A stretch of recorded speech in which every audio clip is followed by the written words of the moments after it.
வணக்கம் குழந்தைகளே, நான் குரங்கு. மேலும் நான் முயல். எங்கள் வனசாகசத்திற்கு வரவேற்கிறோம். இன்று நமது வன நண்பர்கள் மற்றும் அவர்கள் என்ன செய்கிறார்கள் என்பதைப் பற்றி அறியப் போகிறோம். ஆராயத் தயாரா? முயல், தயார் குரங்கு. ஆரம்பிக்கலாம். இந்த உயரமான மரங்களை பாருங்கள்.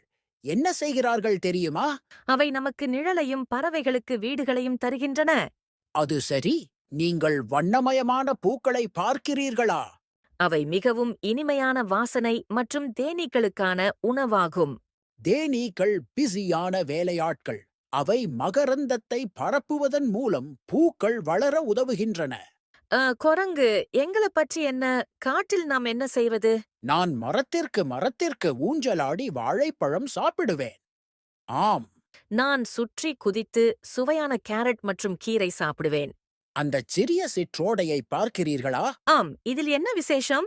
சிற்றோடை அனைத்து தாவரங்களுக்கும் விலங்குகளுக்கும் தண்ணீர் அளிக்கிறது.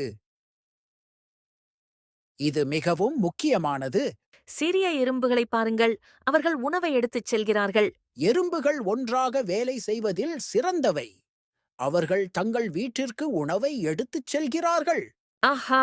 எங்கள் காடு ஆச்சரியமாக இருக்கிறது.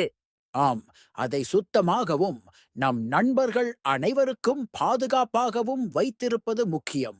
எனவே நினைவில் கொள்ளுங்கள் குழந்தைகளே, மரங்கள் நிழல் தருகின்றன, பூக்கள் தேனீக்களுக்கு உதவுகின்றன, சிற்றோடைகள் தண்ணீர் கொடுக்கின்றன, எறும்புகள் கடினமாக உழைக்கின்றன. இன்று எங்கள் வன சாகசத்தில் எங்களுடன் இணைந்ததற்கு நன்றி. அடுத்த முறை சந்திப்போம். பாய் குழந்தைகளே, தொடர்ந்து ஆராய்ந்து கற்றுக்கொள்ளுங்கள்.